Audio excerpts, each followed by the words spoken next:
why? Why Rwanda? Why Rwanda? I mean, hardly one of the safer places on the planet, right? And very far away from the UK. And the thing is, Britain is one of those nations, as an ex-colonial power, that has territory all over the world, right? Places like Gibraltar, for example, or the Falkland Islands, and other places like that. So why not one of those places that's already under British control, already under British dominion? Why Rwanda? If people are seeking asylum from third world countries, or at least from war-torn countries, right? But, you know, in a lot of cases, there are third world countries we're talking about.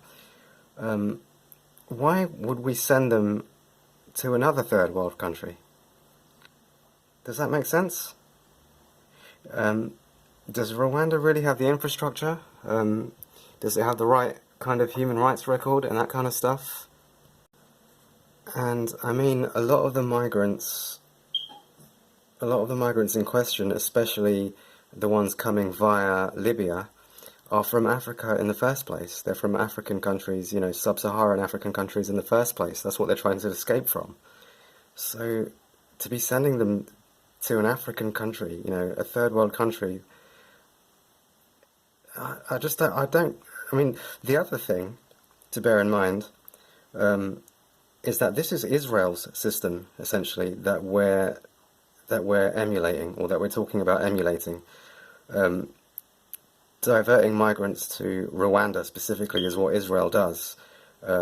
So the Conservatives over here are basically following Israel. That's where this policy originates, in Israel.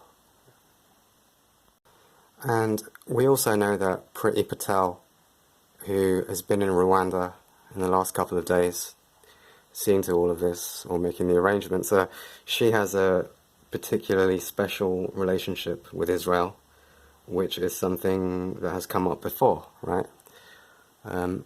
So that's something to be curious about and to look into as well.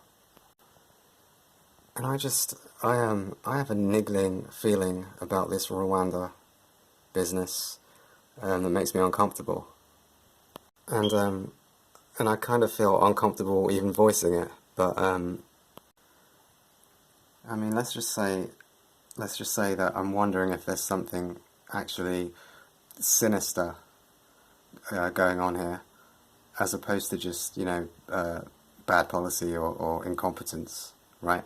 I mean, this is the most incompetent government we've ever had in the UK that I've ever seen.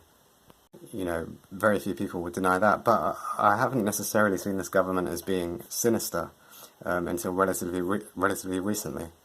But I'm starting to see them this way, and this Rwanda thing, I just wonder if there is something sinister going on here, especially, you know, it's not really even Boris Johnson that I'm thinking about, but Pritti Patel more than anyone. But people like Pritti Patel, who just seems like a sinister human being, right?